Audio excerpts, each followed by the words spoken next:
Today we're going to talk about all these different honeys and what they all mean. So should be a good message. Finally set up my uh, studio here at the house with all of my bee books. We're going to be doing a series of videos throughout the fall and the winter and the spring, and hopefully for a long time. So we are starting a school, an online school, starting here in the next week. I'll put the link in the comments. It is a paid school where you will have my attention so that I can get back to you as far as any questions, concerns, advice on how we keep bees and how you could possibly use that information. We'll talk about that more in another place. But today we're going to talk about what is in your honey. So we're going to talk about what is in most honeys, or what can be in most honeys, and what is in our honey. The first part here, sugar syrup. So most honeys, most beekeepers in the US and other places that have access to sugar will have fed sugar syrup to their bees at some point. There are different reasons for feeding sugar syrup. Most of the time it has to do with shortage. So a lot of backyard beekeepers will feed sugar syrup when they are lacking blooms. Commercial beekeepers have to feed sugar syrup and or high fructose corn syrup, or there are commercial beekeepers that are feeding glucose now as well. So they have these large tankers. As you can see, there's no blooms in sight in the picture. So beekeepers that commercially pollinate crops are paid by the strength of their colonies. So if they're pollinating something that is not blooming yet, they have to make sure that their honeybees have enough food to have a strong population. So this is very common. Feeding sugar syrup is, I would say, common among just about every beekeeper. But commercial beekeepers, this is a tool that they use. They'll go through, they'll make a mixture. Sometimes it contains essential oils, amino acids, different things. Every beekeeper has his own recipe. But they'll go through with hoses and they'll fill, many times, internal feeders with sugar syrup like this. So this would be inside the hive. There are a lot of beekeepers that use feeders on top of the hive. So sometimes you'll see pictures of beekeepers that have buckets or glass jars or something like that. But this is very common to be feeding the bees to stimulate them to have enough brood. We used to feed sugar syrup. The last time I think we fed sugar syrup was 9 years ago. And when we were taught to feed sugar syrup, we were taught to put food coloring in the sugar syrup.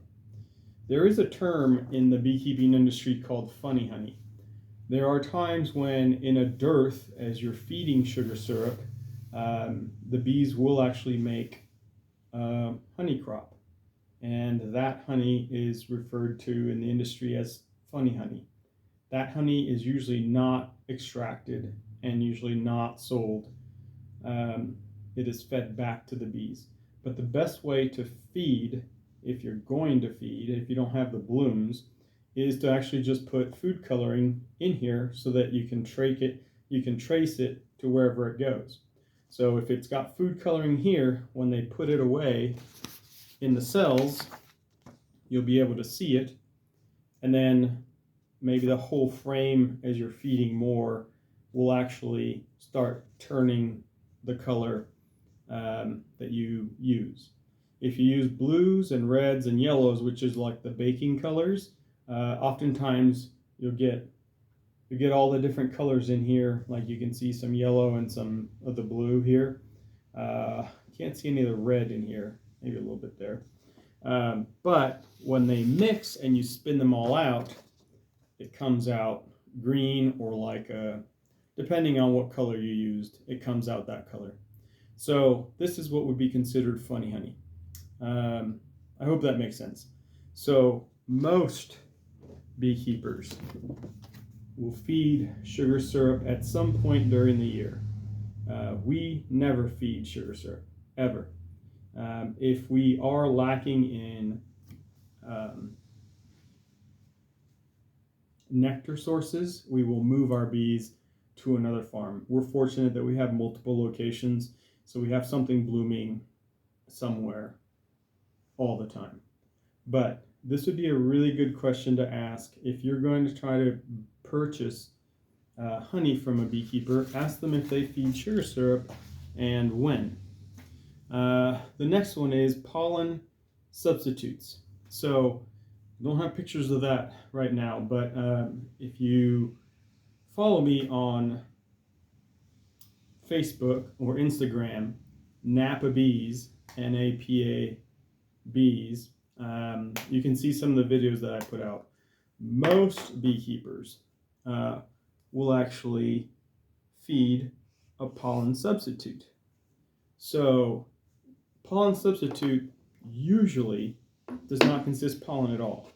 This is made, most pollen patties that are commercially made are made with brewer's yeast and high fructose corn syrup, soy lecithin, egg yolk, some essential oils, and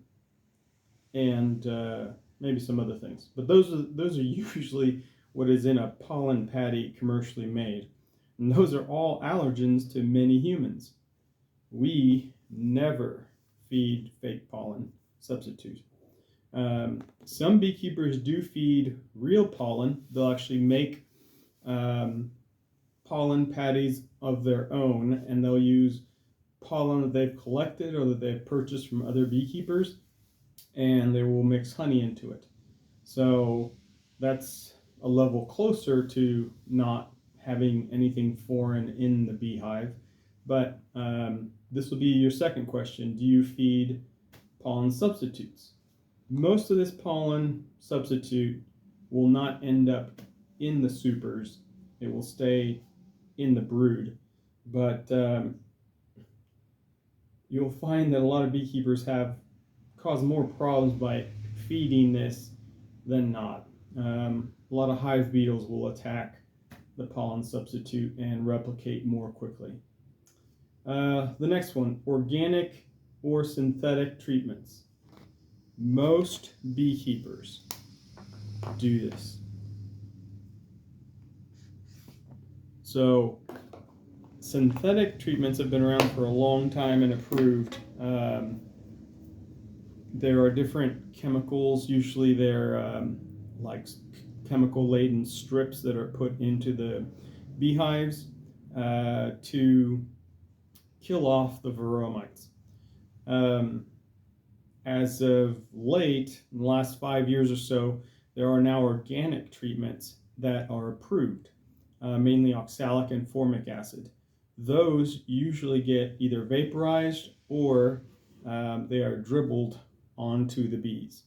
I'll show you what that looks like. So a beekeeper, now the oxalic and the formic acid and all the other ones, you have to understand that they're insecticides, so they're poisons. There are organic poisons and there are synthetic poisons. The organic poisons are usually vaporized. There are many different types of vaporizing guns, but the beekeeper does have to protect himself because it is labeled a poison. It is organically occurring in many plants as a poison. So the plant uses it to poison insects. So when an insect goes to bite on a cauliflower or kale or a lettuce, maybe those plants are producing formic and oxalic acid compounds so that the insects stop biting it. So It is organic, but it's still a poison. Like the plant is producing it as a poison.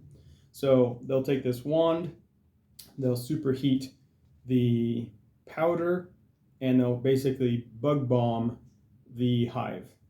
Up until 2 years ago, you could do these bug bombs to just where the bees were, not where the honey was, so that nothing could get into the honey that you would be consuming. There are now some organic treatments that you can do with the honey supers. So that is something that a lot of beekeepers do. That's the third one here. We do none of that. I'll show you kind of what that looks like. It would be one thing if the beekeepers actually used the approved label oxalic acids, but you will find that a lot of beekeepers don't actually want to purchase the approved stuff, and they end up just buying wood bleach. It has the same active ingredient, but this is not approved. This is off label. This is wood bleach. This is wood paint stripper. So yeah, it's naturally occurring, but it is a poison, and we're using the wrong. Many beekeepers are not purchasing the approved treatments. The formic acid is used as a dribble. The formic acid is also a poison, so there are different methods to use it. The dribble method was, I think, popularized by the scientific beekeeper in California. So basically they'll take the organic poison, once again, the beekeeper is protecting himself, and they will dribble it between the frames like this. So we have never treated, we don't ever plan to treat. Perhaps somebody who watches this video and knows how to treat and do all that and is for treatment can make a video in response to this and tell us why using poisons inside the hive is great. We don't use poisons because we don't use supers. So every frame inside the hive is fair game for us to use for honey, or for extracting bee bread, or for extracting just wax. So we want to make sure all of our wax doesn't have any of those residues, because we use them in cosmetics. And lastly, plastic foundation. So just about every beekeeper uses plastic foundation. Let's see here. Oops. I need to get a little whiteboard. So we do not use plastic foundation. A lot of the people that don't use plastic foundation are the people that use like top bar hives where there is no foundation to be had. I will show you. This is an all plastic foundation that is small celled female cells. There are also plastic foundations for drone comb that are bigger celled. Our beehives use different style of frames, and we allow them to draw their own wax. We just put a little bit of strip of wax up here, and we allow them to draw their own combs. This, you can see, is worker comb, and then when the bees want to, they have the freedom to make drone comb. It's much bigger. So I'll have a YouTube video on just comb itself. But the reason why we don't use plastic, the number one reason why we don't use plastic foundation is because we like to eat out of our hive. So if there's a patch of, there's a patch of bee bread like this that we want to be able to cut it out to either gift it to somebody, sell it to somebody, or eat it ourselves. And when it's plastic, then we can't do that. We can't cut it out. This is food grade plastic. The problem is that the beehive is 95 to 105 degrees at any given time where the babies are. And we do know that plastic, even food grade plastic, starts off gassing at about 100 degrees. So imagine your water bottle that you leave in your car on a 90-degree day. Your car might get to 100, 105 degrees. If it's in the trunk of your car, you're going to be tasting that plastic. So we want to make sure that we can cut out comb honey for our clients, for our friends, for our family, for ourselves, and we want to make sure that we don't have any of the plastic leaching in our hives. This is an essential tool for commercial beekeepers who move their bees over 2,000 miles. Our bees do not move maybe more than 300 miles. So think of a long trip voyage from California to Florida, Florida to Texas, Texas to North Dakota. If you don't have rigid foundation, then you can have a lot of comb collapse. Think about these things getting loaded onto semis by forklifts with a lot of movement. So there are great advantages for commercial beekeepers to use this. If you are a backyard beekeeper and do not ever move your hives, you are a great candidate to not use these at all. Plus, these are heavier. So if you're lifting a super of these shorter ones, of these, it'd be lighter on you if you didn't have them. So those are the four things that separate us from everybody else. There are other people that are making Napa bees style honey, but the appropriate questions to ask a beekeeper that you don't know is, do you feed sugar syrup? And then you have to weigh whether that is a big deal for you or not. Most people buy honey to avoid refined sugars. And then the other three. These are four questions that you can ask a beekeeper so that you know what the practices are. So let's talk about several different types of honeys that you can find at your local store. So we have, let's start off with the tough one. We have organic honey. Organic honey is honey that is deemed organic by the USDA.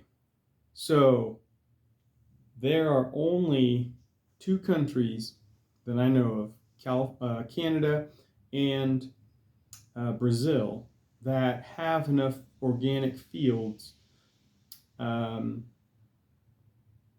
be able to produce organic honey. So oftentimes you'll see a green cap meaning organic.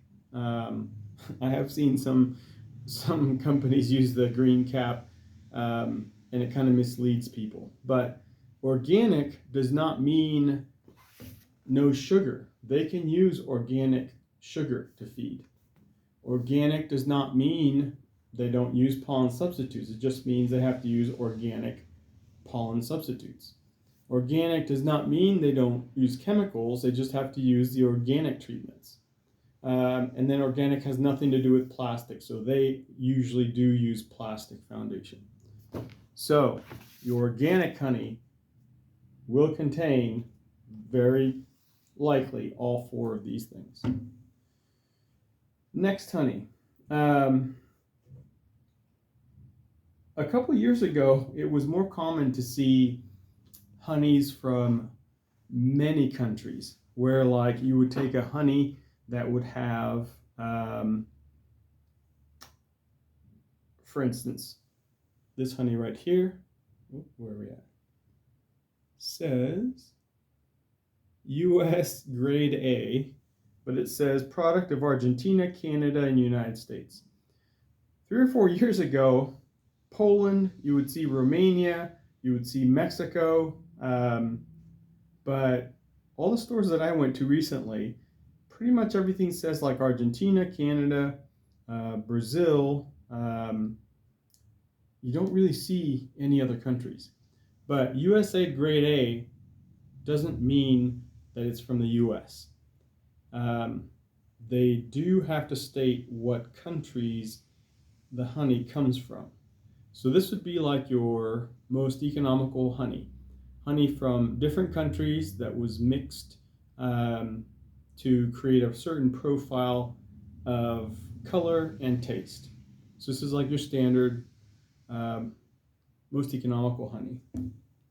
From there, you move into, there's a lot more like US honeys now. This one, you would think this is Fisher's Clover 100% raw and unfiltered honey. So that means this wasn't pasteurized. US grade A. You would think by being called Fisher's and being Clover honey that this would be a USA honey. But in the back here it says product of USA and Argentina. So if you're looking for any of the pollen, the trace pollen that would be in the honey to help you with your allergies, this one would have pollen traces from Argentina and the US. So a little bit better than this one. This one doesn't say raw and unfiltered. This one says raw and unfiltered, but it does come from Argentina in here. So unless you're traveling to Argentina often, I don't know how those pollen spores would help you. So this is kind of on the next level up as far as price. Then you get into,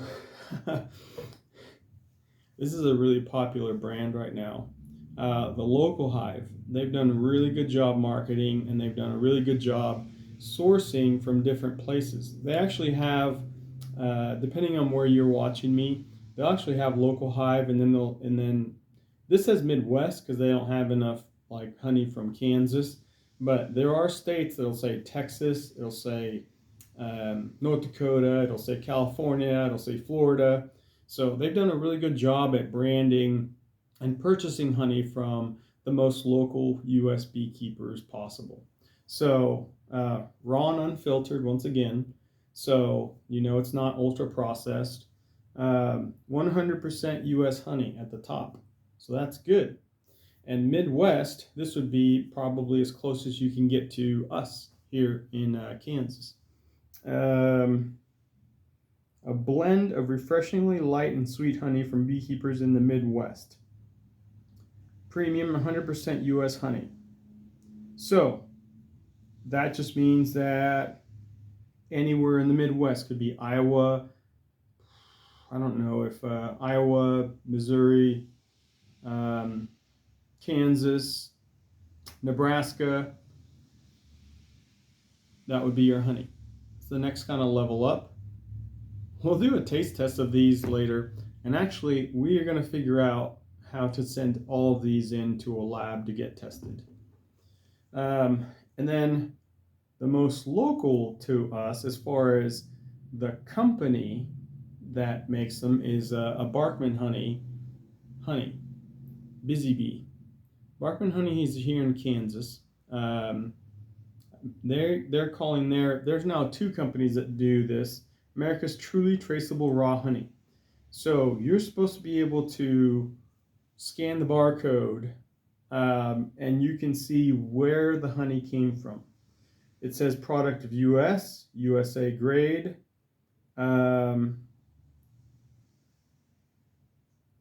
It says raw honey. Doesn't say unfiltered. This, I believe, doesn't say very much on here, but this, I believe, comes from their hives. They run their own hives, and their hives run anywhere from Florida to California. Oh, look at that. You peel the back, and it says, this is pretty neat. Look at that. This actually tells you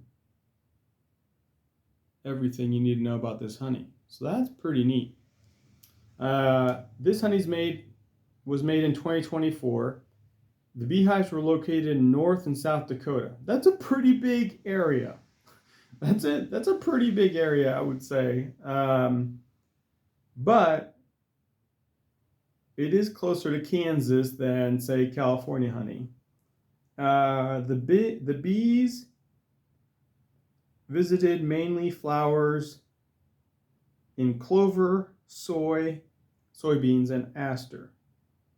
Go to our website and enter this code to learn more about this honey. So that is actually pretty neat. Like, this actually talks to you. Now, if you saw that this came from North and South Dakota and you were looking for Kansas honey, this wouldn't really do much for you. But at least you know that this is USA honey. So all of these honeys, all of them, all of these honeys can and do have all of these. So I don't know how that can help you or not, but these are super important questions. If you are trying to avoid refined sugar in your honey, you need to try to avoid honey that bees that are fed that. If you're trying to avoid allergens, then you need to ask these questions. If you're worried about treatments and then using of inappropriate chemicals in the hive, then you need to ask if this happens. And then plastic, once again, that's a personal choice, I guess. All of these honeys come in plastic. They come in plastic because they have to, because of breakage. Plastic is not supposed to leach too much above 100 degrees. Most of these honeys, even though they are bottled warm, they stay cool. So whatever that's worth. I hope that kind of helped. We are going to figure out a way how to send all of these honeys and our honey to a lab. I don't know what the lab will tell us, but if you enjoyed this video, subscribe, tell other people. We will do our best to go through a lot of information, but then also answer questions that you might have. So if you have a question that you want us to try to look at or explain, leave it in the comments. And then also our school will start here in September. We will be going through bee biology, how we manage bees without any sugar syrup, without any pollen substitutes, without any treatments, and without any plastic. So our school is to help you in any of these 4 things. Our school is not to, make you have to get rid of all of these, but all of these things cost money. This costs money to make and to put back into the hive. This costs money to buy and to put into the hive, time to put into the hive. This costs money and time for you to put it in the hive, and you're putting yourself at grave danger. For what? For sugar honey? And this is expensive and then heavy. So our school is called the Input-Free Bee School, and it'll be under Napa Bees. It'll be comment in the link. But we are going to tackle these 4 things. We will help you transition from whatever you have into whichever one of these categories you want to get into. So, thanks for being here. Welcome to the Hive.